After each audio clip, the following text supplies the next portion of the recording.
South Park Season 27, Episode 3 review. South Park Season 27, Episode 3 is finally out, and it's titled Sickofancy. Let's get right into this.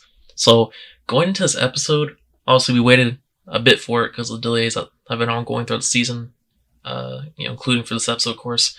That's to be determined. I'm thinking they're going bi-weekly for the rest of the season, but, that's whatever. We're talking about this episode, which is titled, if I'm not wrong, I might say it's wrong. I'm just reading it right now because I know it was mentioned in the episode, but was it Sickofancy? I probably said that wrong. But yeah, you remember the one part of the episode where I think what's it called? Sharon, right? She mentions it to Randy because she's fed up with Randy, and then she says it, and then he's like, "What is that? I don't even know what that means either." And then obviously he, of course, in typical Randy fashion, he uses ChatGPT to figure it out. Anyways, yeah, this episode was, when they released the trailer yesterday, ever since then I'm like, okay, this is gonna be a very hit or miss episode for me. I'm just like, please just kind of bring some of the old school South Park vibes back, more of its own type of episode, I guess, contained type episode. I didn't want it to be, I just didn't want it to have, honestly, Trump in it, like, at least all that much. I knew he's probably gonna be in it because we saw in the teaser, obviously, Mr. Towelie, he was going to Washington, and I'm like, why is he in Washington? First of all, I didn't even know why, but we know why. And yeah, so I was hoping that I didn't have that much, but I mean, it had him a fair bit, to be honest, especially in the latter half of the episode, more so. But there is a bit of a storyline building there, so that's what I'm conflicted about. Like, this episode did feel good. I felt like this might have been the best, I don't know, the best storytelling wise episode, but in terms of humor or so, I think this was, at least for me, my personal taste, this is probably the least funniest episode of the season for me. So probably best storytelling wise for the season, for this episode, and it's also probably the least funniest for me, at least so far. Maybe when I rewatch it, when I don't have I have to rewatch again, have my mind cleared a bit more, maybe I'll find it better, but as of right now, that's where I have it. If I were to rank it, I'd probably have this below, this at the probably the top, because I do like when the stories are good. If you can make the story good and also have it funny, that's the best thing. But besides the point, we're gonna talk about this episode now. I'm gonna read over my notes that I wrote here. So yeah, the episode opens up with Tegridy. We got Tegridy back, man. Good old, you see the Tegridy farm there. Good old Randy. He's doing an ad with his workers there, which are obviously typical fashion. You can assume that they're illegal workers, okay, if you know what I'm saying. They're illegal workers, and then guess what happens? I was wondering, this is another thing. I'm like, are we going to see ICE being a recurring theme throughout the season? And we saw him in episode 2 with that whole debacle. Episode 3, we saw him as well, because while Randy was doing his ad where he has workers also in there too, he literally got interrupted because ICE came in and just raided and took all his employees, except for one, because everyone else was an illegal. So obviously we're going back to the ICE thing, which are, Mantre really making that they're really making that a strong point there. Like, don't get twisted. Like, we want you guys to know this. Like, they're putting emphasis on that. But the main way, that was the plot way of pretty much getting Mr. Towelie into this, okay? Because he's the last one there. The actual last employee there. Because the rest of them, like I said, got taken captive by ICE. And then Randy, he's like, damn, I'm screwed now. My business is screwed. The business already is obviously it's not that successful as is. And now with all his workers gone, he's like, what am I going to do? So he's like, if I don't do anything about this, Tegridy's going to shut down. So what does he do? He goes to good old ChatGPT AI and asks, just how can you do this? Is there a way to fix this? He's down. He's like, man, I don't know what to do. And of course, in ChatGPT fashion, there's always a response to uplift your spirits, to say the least. And then, Sharon, she's just getting absolutely triggered, rightfully so, at Randy, because she's like, what are you doing? You're just keeping using AI, man. Like, why could you just not use it for a bit? And especially for these major things, it's just gonna give you responses that you want to hear, not what you should hear, more what you want to hear. Because when's it gonna ever give you a negative response, right? It's just gonna give you stuff. It's just gonna tell you what you want to hear. Kind of like having a circle around you, a circle like a group of people in real life that so actually giving you constructive criticism. Making sure you're in check. You don't get a big ego or anything like that. Having good people there around you that actually tell you the truth. Try to actually, help you out. The AI does not do that. It just wants you to keep on using it, right? And it just misdirects you. That's why you're not supposed to be over on AI. You got to be able to have self-control and also evaluate when you're like, when to use it, when not use it for what certain things, whatever. And Randy, he's just he's one of those naive people, man. He doesn't know when to not use it, when to stop, etc. And it kind of sounds like someone who is abusing drugs, right? Which Randy does later stuff, so we'll talk about as well. So yeah, I guess Mr. Towelie will talk about him. Randy pretty much realizes that so I only have Mr. Towelie now, and he's like, I got to use him. I got to use him in my plan, obviously. And he finds a way so that because Mr. Towelie's under the presumption that I'm gonna have to leave. He's using AI to figure out his exit plan, like his new beginning, his new era to be a movie director or something. And then Randy's like, oh no, no, you don't need to do that.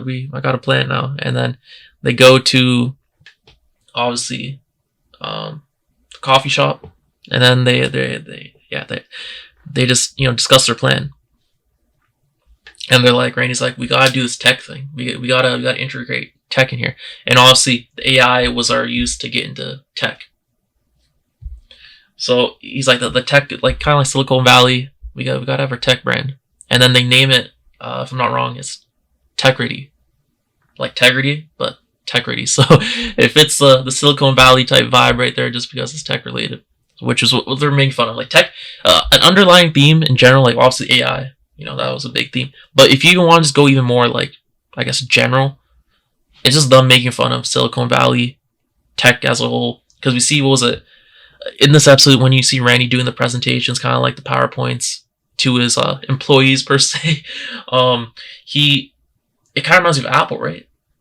I think when we saw the Apple scene, even, I think, if I'm not wrong, his name's Tim Cook, right? I think that's Tim Cook. And you just see, like, even it was kind of, I don't know if I'm wrong here, but kind of like Steve Jobs when he was doing his presentations back in the day.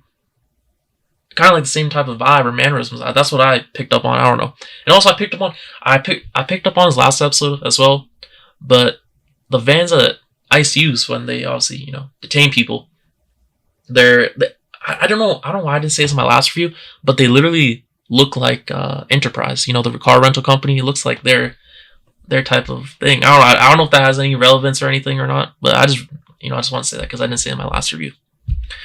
So they start their tech brand, obviously, and it's the integration of marijuana and this whole bunch of tech bro, just like keyword type stuff, just saying like none of it's even making sense. It's just like a way to integrate stuff and just come off as you know what you're doing when you really don't. That's pretty much what it is. It's using buzzwords. That's where he's using buzzwords and just making yourself seem like you know stuff when you literally don't. Okay, so it's kind of like fake it to make it type thing. So yeah, like I said, over reliance on the AI. That's a big theme in here, a big problem. And then you see Trump. Then it goes to Trump. I'm like, oh god, I didn't really see any more of him. I get what they're doing. Okay, I get what Matt and Trey are doing. I fully get it. But I'm like yeah, it is funny still, but it's like it is getting abused. Okay, let's be honest. It is the Trump thing's getting abused. Like I get why they're doing it and stuff like that. And they probably were.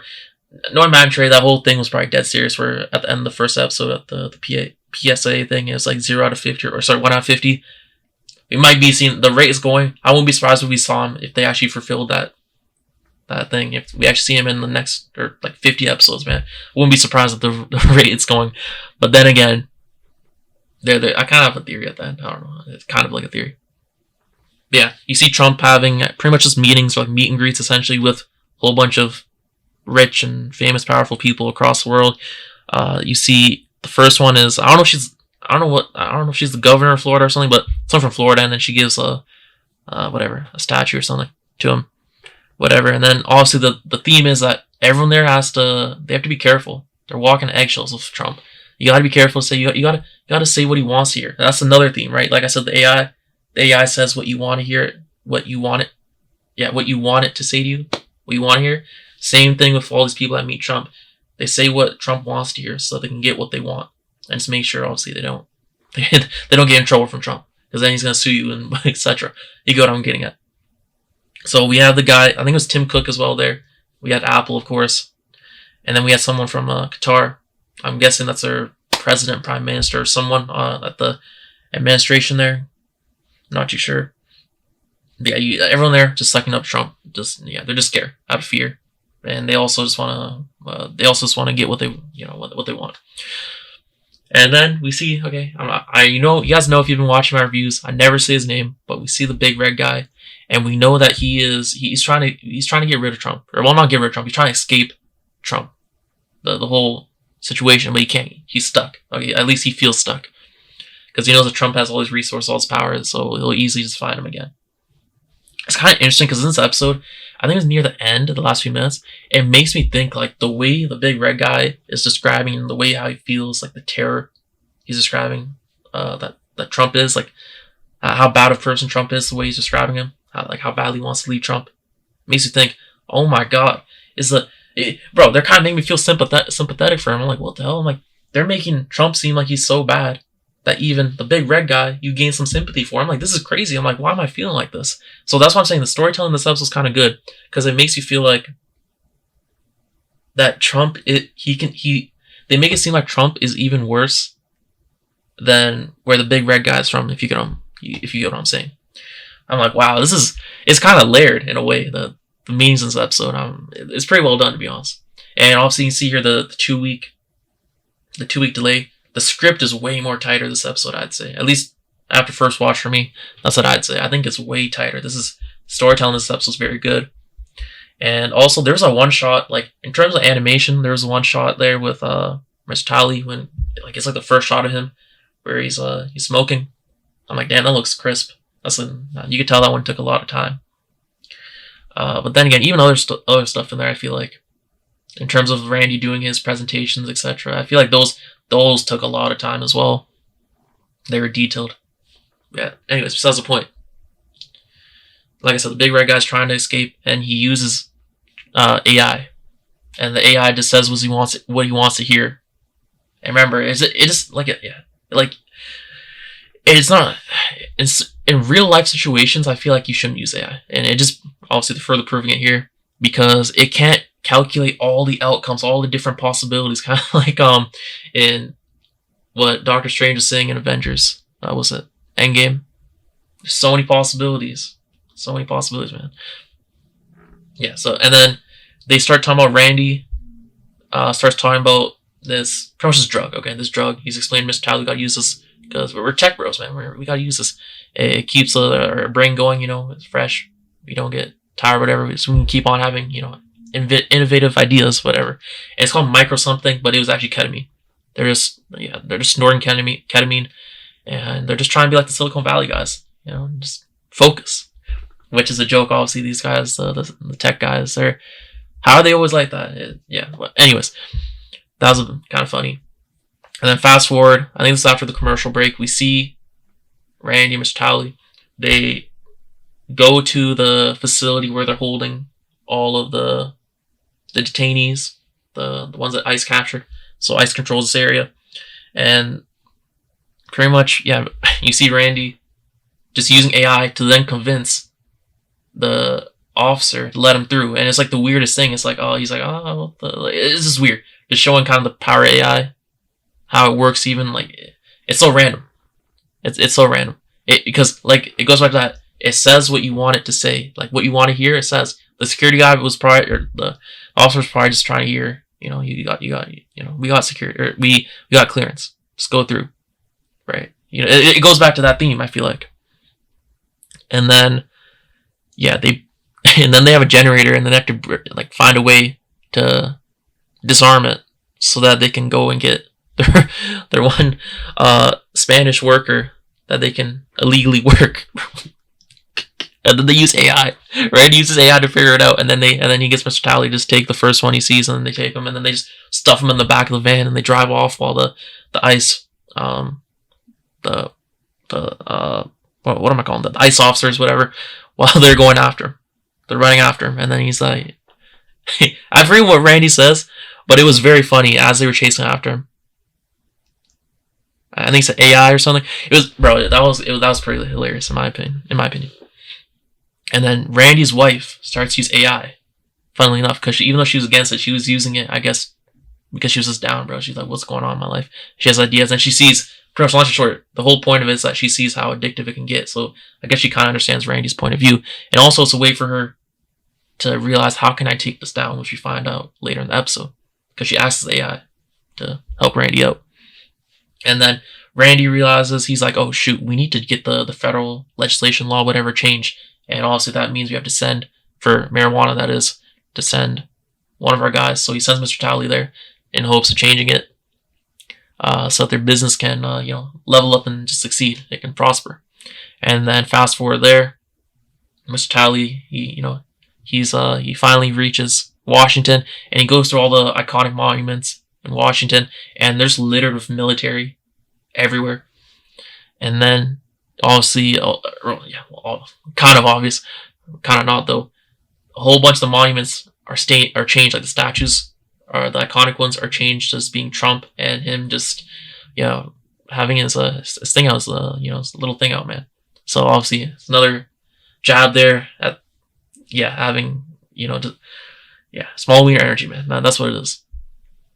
And then while Mr. Towelie gets there, the representatives or people that are working there for Trump, that are publicists or whatever, they're telling everyone in that line that give him gifts that we saw earlier in the episode. The thing's happening again. It happens every day. They're like, those people that work for him are saying, do not stare at Trump and stay 5 feet away from him, because he's a very sensitive guy. At least that's what I kind of got from that scene. He's just very sensitive, and then if he takes anything slightly the wrong way, you're gonna be screwed. That's what it is. And then Mr. Towelie finally has his turn to meet Trump. He sits there with him, and Trump's just like kind of like gushing, kind of like a kid on a swing or something like that. That's what it looked like. And then I also noticed he used some new pictures for him at certain phases of his reactions, whatever. And then Mr. Towelie's just kind of shook. He's like, oh shoot, I don't know what to say. He doesn't really know what to say. And Trump's like, let's get on with this, man. Come on, I don't have all day. And then he's like, I got a gift for you. I guess Trump was asking. And then we find out, the briefcase opens up, and we find out it's a hologram of Randy, who just essentially throws Mr. Towelie under the bus. He's like, I got a deal for you, I need this, which is the legislation change. And then in turn, I'll give you Mr. Towelie. And then it just cuts off there. It seemed like there's more, and also you see him tripping out again, which is kind of homage to earlier in the episode, where you see Randy tripping there as well. And recording, I think he was recording, was it the message he was recording there? Was that a reference to it? To him recording the message? Well, he was recording earlier as well, and the same thing happened where he started tripping. Which is effects, and I remember Sharon, she was also questioning it too, but besides the point. And then Mr. Tyler's like, oh, screwed. He's like, oh shoot, I'm screwed. And then Trump's like, you're all mine now. You're all mine. And then that's what happens there.